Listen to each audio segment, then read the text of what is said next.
이것은 한 통의 편지로 시작된 이야기입니다.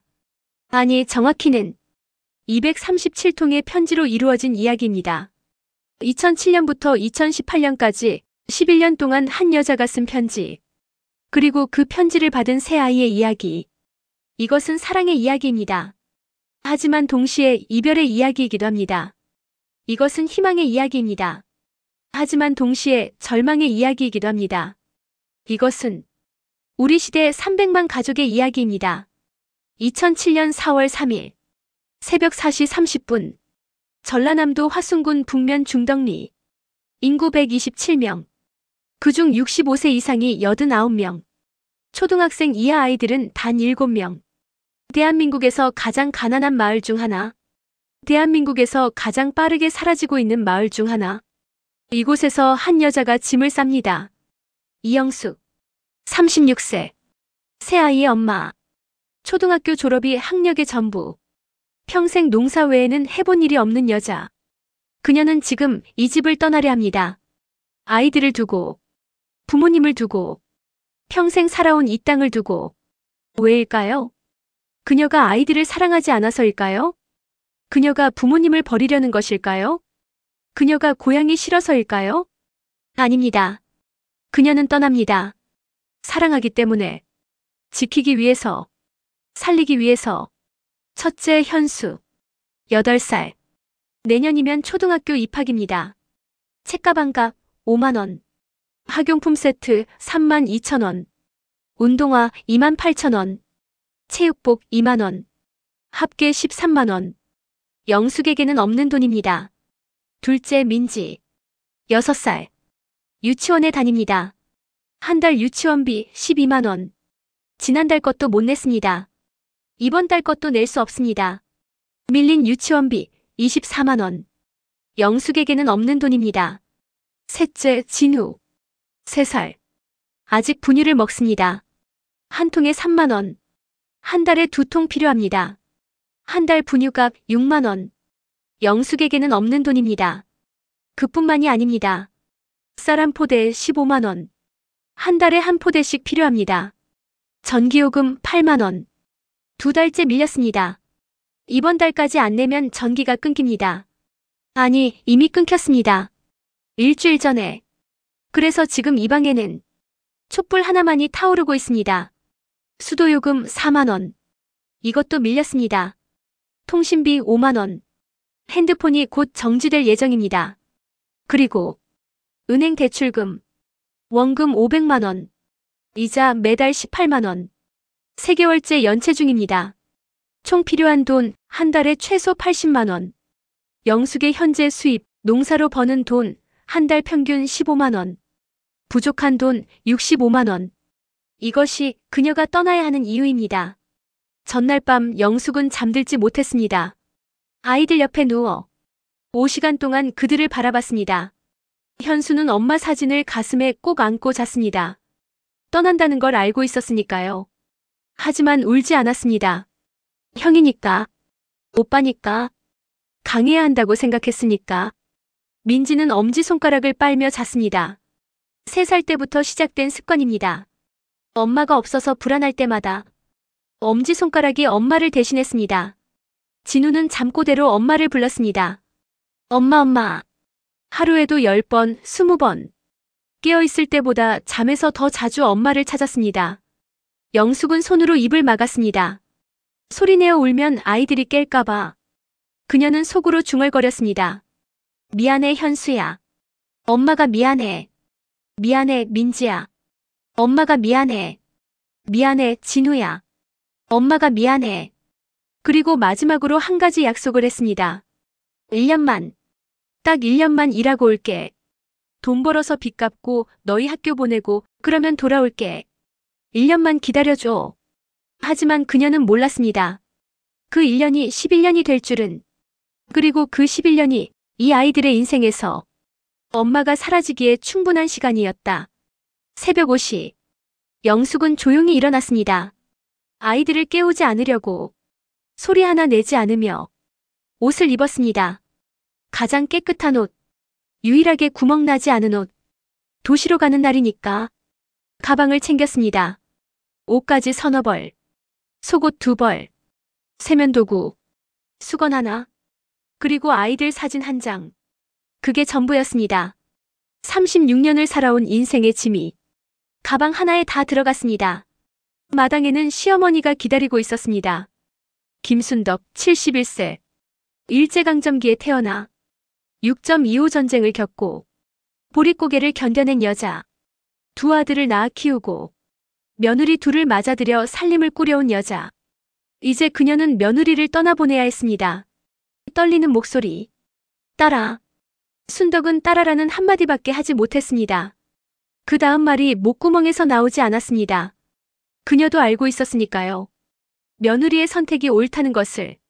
하지만 동시에 너무나 가혹하다는 것도. 순덕은 영숙의 손을 잡았습니다. 거칠고 주름진 손이 또 다른 거친 손을 감쌌습니다. 둘 다 평생 흙을 만지며 살아온 손. 둘 다 자식을 위해 무엇이든 했던 손. 둘 다 너무나 많은 것을 잃어버린 손. 할머니 울먹이며 딸아, 그냥 여기 있자. 그냥 이렇게라도. 영숙 고개 숙이며 어머니 저 가야 해요. 애들이 학교를 가야 하잖아요. 영숙의 목소리도 떨렸습니다. 그녀도 알고 있었습니다. 어머니의 말이 맞다는 것을. 여기 남아서 함께 사는 것이 더 나을 수도 있다는 것을. 하지만 그녀는 더 잘 알고 있었습니다. 아이들이 교육을 받지 못하면 그 아이들도 결국 자신처럼 가난의 굴레에서 벗어나지 못할 거라는 것을. 이철수 73세. 영숙의 시아버지. 그는 등을 돌리고 서서 담배를 피우고 있었습니다. 아니, 피우려 하고 있었습니다. 그의 손이 떨려서 성냥을 제대로 그을 수가 없었습니다. 1번 실패, 2번 실패, 3번 실패, 4번째에야 겨우 불을 붙였습니다.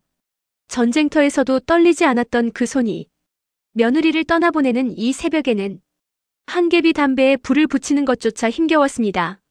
할아버지 등을 돌린 채 조심해서 가거라. 그것이 그가 할 수 있는 전부였습니다. 철수는 평생 말이 없는 사람이었습니다. 감정을 드러내지 않는 사람이었습니다. 어떤 일에도 눈물을 보이지 않는 사람이었습니다. 하지만 이날만큼은 그의 어깨가 떨리고 있었습니다. 영숙은 그것을 보았습니다. 그리고 더 큰 죄책감을 느꼈습니다. 나 때문에 이 노인이 오신다. 나 때문에 이 가족이 무너진다. 하지만 어쩔 수 없었습니다. 가야만 했습니다. 새벽 5시 30분. 마을 입구. 트럭 한 대가 서 있었습니다. 낡은 1톤 트럭. 짐칸에는 이미 3명이 타고 있었습니다. 모두 여자들이었습니다. 모두 영숙과 비슷한 나이였습니다. 모두 어딘가로 떠나는 사람들이었습니다. 어디 가세요? 안산이요. 공장 있다고 들었어요. 기사는 고개를 끄덕였습니다. 더 묻지 않았습니다. 물을 필요도 없었습니다. 다 똑같은 사람들이니까.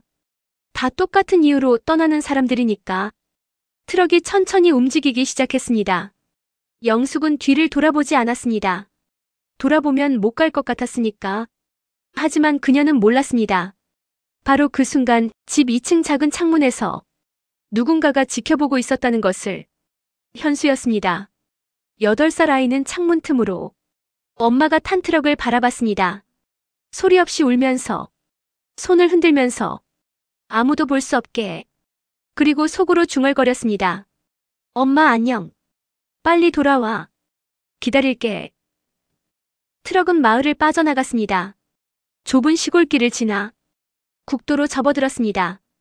영숙은 창밖을 바라봤습니다.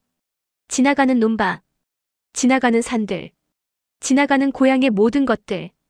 이것이 마지막이 될지도 모른다는 생각에 그녀는 모든 것을 눈에 담으려 했습니다. 트럭 짐칸에 탄 4명의 여자들. 아무도 말이 없었습니다. 다만 가끔씩 누군가의 훌쩍이는 소리만 들렸습니다. 이번 달만 7번째네요. 여기 동네에서 나가시는 분들이. 기사의 말이 맞았습니다. 2007년 4월. 이 작은 마을에서만 7명의 여자가 떠났습니다. 모두 엄마였습니다. 모두 아이들을 두고 떠났습니다. 모두 돈을 벌기 위해 떠났습니다. 그리고 이것은 이 마을만의 이야기가 아니었습니다. 전국에서 매일 수백 명의 엄마들이 똑같은 선택을 하고 있었습니다. 2007년 한 해 동안만 12만 6,755명의 여성이 농촌을 떠났습니다. 그중 68%가 기혼 여성이었습니다. 그중 절반 이상이 미성년 자녀를 두고 떠났습니다. 347명. 이것이 하루 평균 집을 떠나는 엄마의 숫자였습니다. 오전 10시. 경부고속도로 천안 휴게소. 트럭이 잠깐 멈춰 섰습니다. 화장실 가라고. 영숙은 트럭에서 내렸습니다. 처음 보는 고속도로. 처음 보는 휴게소. 처음 보는 많은 사람들. 모든 것이 낯설었습니다. 그녀는 화장실로 들어갔습니다. 그리고 거울을 봤습니다. 거울 속의 여자는 늙어 보였습니다. 36세지만 40대처럼 보였습니다. 거친 피부, 깊이 패인 주름, 푸석푸석한 머리카락, 핏기 없는 얼굴. 이것이 자신의 모습이구나. 이것이 가난이 사람에게 하는 것이구나. 영숙은 생각했습니다. 영숙 거울을 보며 떨리는 목소리. 울지마 울지마 이영숙. 그녀는 자신에게 말했습니다. 울지 말라고. 강해지라고. 이제부터는 강한 여자가 되어야 한다고. 그리고 핸드폰을 꺼냈습니다. 아이들에게 전화해야 했습니다. 무사히 가고 있다고. 걱정하지 말라고. 그녀는 전화번호를 눌렀습니다. 집 전화. 한 번 누르고 취소. 다시 누르고 취소. 5번을 반복했습니다. 하지만 통화 버튼은 누르지 못했습니다. 왜 못 눌렀을까요? 그녀는 알고 있었습니다. 전화를 걸면 현수의 목소리를 들으면 자신이 무너질 거라는 것을, 울음이 터져나올 거라는 것을, 그리고 그 울음이 전화선을 타고 아이들에게 전해질 거라는 것을, 그러면 아이들이 불안해할 거라는 것을, 엄마가 우는 건 뭔가 잘못된 거야 라고 생각할 거라는 것을. 그래서 그녀는 전화를 걸지 못했습니다. 대신 문자를 썼습니다. 현수의 엄마야. 잘 가고 있어. 걱정 마. 밤에 다시 전화할게. 하지만 이 문자도 보내지 못했습니다. 왜냐하면 그 순간 영숙의 눈에서 눈물이 흘러 핸드폰 화면을 적셨으니까요. 그녀는 더 이상 참을 수 없었습니다. 화장실 칸막이 안으로 들어가 변기 뚜껑을 닫고 앉았습니다. 그리고 처음으로 소리내어 울었습니다. 크게 길게 절절하게. 5분, 10분, 15분. 밖에서 누군가 노크했습니다. 아내 괜찮으세요? 영숙은 대답했습니다. 네, 괜찮아요. 하지만 괜찮지 않았습니다. 저녁. 오후 1시. 트럭이 다시 출발했습니다.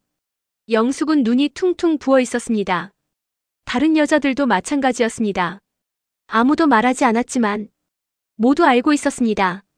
서로가 화장실에서 무엇을 했는지, 서로가 왜 눈이 빨개졌는지. 그래서 아무도 묻지 않았습니다. 그저 서로의 고통을 조용히 나눌 뿐이었습니다. 오후 5시 30분. 드디어 안산에 도착했습니다. 영숙이 집을 떠난 지 12시간 만이었습니다. 하지만 그녀에게는 12년처럼 느껴졌습니다. 이제 새로운 삶이 시작됩니다. 아니, 새로운 고통이 시작입니다. 2007년 4월 5일. 경기도 안산시 반월공업단지. 이곳에는 3,247개의 공장이 있었습니다. 전자부품, 자동차 부품, 섬유, 신발, 완구. 온갖 종류의 물건들이 이곳에서 만들어졌습니다.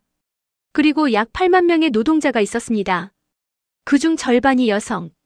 그리고 그 여성들 중 대부분이 누군가의 엄마였습니다. 영숙이 일하게 될 곳은 대한전자부품 제조라는 작은 공장이었습니다. 직원 수 37명. 주로 핸드폰 부품을 만드는 곳이었습니다. 공장장, 경력 없으시죠? 네, 농사만 지었습니다. 공장장, 시급 3,800원. 하루 12시간, 주 6일. 한 달에 손에 쥐는 돈 약 60만 원. 할 수 있어요? 영숙. 네. 할 수 있습니다. 60만 원. 이것이 영숙의 한 달 임금이었습니다. 계산해 보겠습니다. 시급 3,800원. 하루 12시간 일하면 45,600원. 주 6일이면 27만 3,600원. 한 달이면 약 109만 4,400원. 여기서 기숙사비 15만 원. 식비 10만 원. 4대 보험 약 9만 원. 세금 약 5만 원. 기타 공제 약 6만 원. 총 공제액 약 45만 원. 실수령액 64만 4,400원. 약 60만 원 정도. 하루 12시간씩 한 달 26일을 일해서 받는 돈이 60만 원. 시간당 실제 수령액으로 계산하면 약 1,924원. 최저임금 이하였습니다. 공장장. 아, 그리고 아이들 있으시죠? 영숙 놀라며. 어떻게? 공장장 무표정하게. 핸드폰 배경화면. 여기 오는 사람들 다 똑같아요. 공장장은 수없이 봐왔습니다. 영숙 같은 여자들을.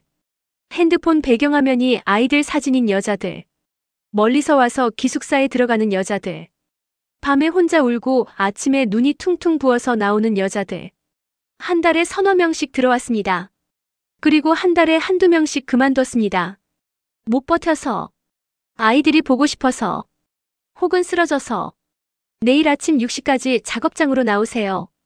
그렇게 영숙의 공장 생활이 시작되었습니다. 영숙의 일은 단순했습니다. 컨베이어 벨트에서 부품이 흘러옵니다. 그것을 집어서 0.5mm 나사를 0.7mm 구멍에 조입니다. 다 조이면 다음 공정으로 보냅니다. 이것을 반복합니다. 하루에 3,000번. 단순해 보이지만 그렇지 않았습니다. 첫날, 영숙은 427개를 했습니다. 목표의 14%. 너무 느렸습니다. 손이 따라주지 않았습니다. 눈이 침침해서 부품이 잘 보이지 않았습니다. 조장이 왔습니다. 조장 짜증 섞인 목소리. 이영숙 씨, 너무 느려요. 최소한 2,500개는 해야죠. 영숙은 고개를 숙였습니다. 죄송합니다 라고만 했습니다. 둘째 날, 889개. 손가락에 밴드가 붙기 시작했습니다. 작은 나사가 손가락을 베었으니까요. 셋째 날, 1,456개. 손가락에 밴드가 10개로 늘었습니다. 손목이 붓기 시작했습니다. 넷째 날, 2,134개. 허리가 아프기 시작했습니다. 12시간 동안 같은 자세로 서 있으니까요. 다섯째 날, 2,678개. 눈이 침침했습니다. 작은 부품을 계속 보니까요. 여섯째 날, 2,987개. 거의 목표에 도달했습니다. 일곱째 날, 일요일, 휴무. 영숙은 기숙사 침대에서 꼼짝도 하지 못했습니다. 온몸이 아팠으니까요. 기숙사는 좁았습니다. 4평 남짓한 방에 2층 침대 2개, 4명이 함께 씁니다. 작은 창문 하나, 환풍기 하나, 화장실과 샤워실은 복도 끝에 공용으로 하나, 20명이 함께 씁니다. 저녁 11시가 되면 샤워하려는 사람들로 줄이 섭니다. 영숙은 보통 새벽 1시가 되어서야 샤워를 할 수 있었습니다. 그리고 2시에 잠들고 5시에 일어났습니다. 하루 3시간 수면. 이것이 그녀의 일상이 되었습니다. 일주일이 지났습니다. 영숙은 한 번도 집에 전화하지 못했습니다.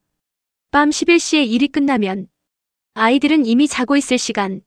새벽 5시에 일어나면 아이들은 아직 자고 있을 시간. 점심시간은 30분. 밥 먹고 화장실 가면 끝. 그래서 그녀는 문자만 보냈습니다. 엄마야. 잘 있지? 엄마도 잘 있어. 짧게. 너무 짧게. 하지만 그것조차 매일 하지 못했습니다. 너무 피곤해서 잊어버리는 날이 많았으니까요. 첫 휴일. 일요일 오후 3시. 영숙은 드디어 전화를 걸었습니다. 현수 전화로 8살 목소리. 여보세요? 영숙 떨리는 목소리. 현수의 엄마야. 현수 울먹이며. 엄마. 엄마. 영숙 울음 참으며. 응, 엄마야. 우리 현수 보고 싶었어. 현수. 엄마 언제 와? 그 질문. 영숙이 가장 두려워하던 질문. 가장 대답하기 싫은 질문. 가장 대답해야만 하는 질문. 영숙 거짓말을 한다. 곧 갈게. 현수. 언제? 영숙. 다음 달에. 현수. 진짜? 영숙 눈물을 흘리며. 응, 진짜. 거짓말이었습니다. 영숙은 알고 있었습니다. 다음 달에는 갈 수 없다는 것을. 첫 달 월급은 보름치밖에 안 나옵니다. 중간에 들어왔으니까요. 그 돈으로는 집에 보낼 생활비도 부족합니다. 교통비까지 쓰면 남는 게 없습니다. 최소한 석 달은 일해야 집에 갈 수 있을 것 같았습니다. 하지만 그녀는 아이에게 말할 수 없었습니다. 석 달 후에 갈게라고. 현수. 엄마, 민지도 바꿔줄게. 민지 6살 목소리. 엄마? 영숙. 응, 민지야. 우리 딸. 민지. 엄마, 나 유치원에서 그림 그렸어. 엄마 그렸어. 영숙. 그래? 엄마 보고 싶어. 민지. 응. 엄마 언제 와? 그림 보여줄게. 영숙 목이 메어. 곧 갈게. 엄마가 꼭 갈게. 그리고 진우. 할머니가 진우를 안고 전화기에 대주었습니다. 할머니 전화로. 진우야, 엄마야. 엄마. 진우 3살 호기심 어린 목소리. 엄마? 영숙 울먹이며. 응, 진우야. 엄마야. 진우. 누구? 영숙. 엄마라니까. 진우. 할미 과자 줘. 진우는 이미 엄마의 목소리를 잊어버리고 있었습니다. 일주일 만에 전화가 끊겼습니다. 통화 시간 4분 32초. 영숙은 기숙사 침대에 누워 소리내어 울었습니다. 1시간 동안. 그 다음 일요일. 영숙은 공장 근처 문구점에 갔습니다. 편지지를 사기 위해서. 문구점 주인 60대 여성 친절하게. 어떤 걸로 드릴까요? 영숙. 아이들한테 쓸 건데요. 주인 알겠다는 듯. 아드님이에요, 따님이에요? 영숙. 둘 다요. 아들 둘에 딸 하나. 그럼 이거 새 묶음 드릴게요. 서비스예요. 주인 할머니는 알고 있었습니다. 이 여자가 어떤 사람인지, 왜 편지지를 사는지. 한 달에 67명은 오니까요. 똑같은 표정으로, 똑같은 이유로. 그래서 할머니는 항상 새 묶음을 줬습니다. 서비스로. 그게 할머니가 할 수 있는 작은 위로였으니까요. 영숙은 편지를 쓰기 시작했습니다. 첫 번째 편지. 2007년 4월 15일. 현수에게. 현수야, 엄마야. 여기 안산은 시골이랑 많이 다르다. 사람도 많고 차도 많고 건물도 높아. 엄마는 공장에서 일하고 있어. 작은 부품을 조립하는 일이야. 처음에는 어려웠는데 이제 좀 익숙해졌어. 현수야, 엄마가 이번 달에는 못 갈 것 같다. 돈을 좀 더 모아야 해서. 다음 달에는 꼭 갈게. 아니면 그 다음 달에. 현수야, 할머니 할아버지 말씀 잘 들어야 해. 넌 오빠니까 동생들도 잘 챙겨주고. 엄마가 돈 벌어서 내가 학교 갈 때 필요한 거 다 사줄게. 책가방도 사주고 필통도 사주고 운동화도 새 거 사줄게. 그러니까 조금만 기다려. 엄마가 너 보고 싶다. 정말 많이 보고 싶어. 엄마가. 영숙은 이 편지를 쓰는데 2시간이 걸렸습니다. 눈물이 계속 떨어져서 글씨가 번졌습니다. 3번을 다시 썼습니다. 그리고 편지를 봉투에 넣고 우표를 붙였습니다. 우표가 250원. 영숙에게는 작은 돈이 아니었지만 편지를 보내지 않을 수 없었습니다. 이것이 그녀가 아이들과 연결되는 유일한 방법이었으니까요. 그렇게 편지가 시작되었습니다. 한 달에 한 통씩, 때로는 2통씩.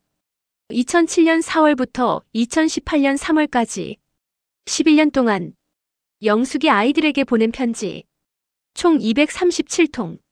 그 편지들에는 사랑이 담겨 있었습니다. 미안함이 담겨 있었습니다. 그리움이 담겨 있었습니다. 그리고 거짓말도 담겨 있었습니다. 다음 달에 갈게. 곧 갈게. 조금만 기다려. 이 말들이 237통의 편지에 수없이 반복되었습니다. 하지만 영숙은 가지 못했습니다. 다음 달에도 그 다음 달에도 그렇게 시간은 흘러갔습니다.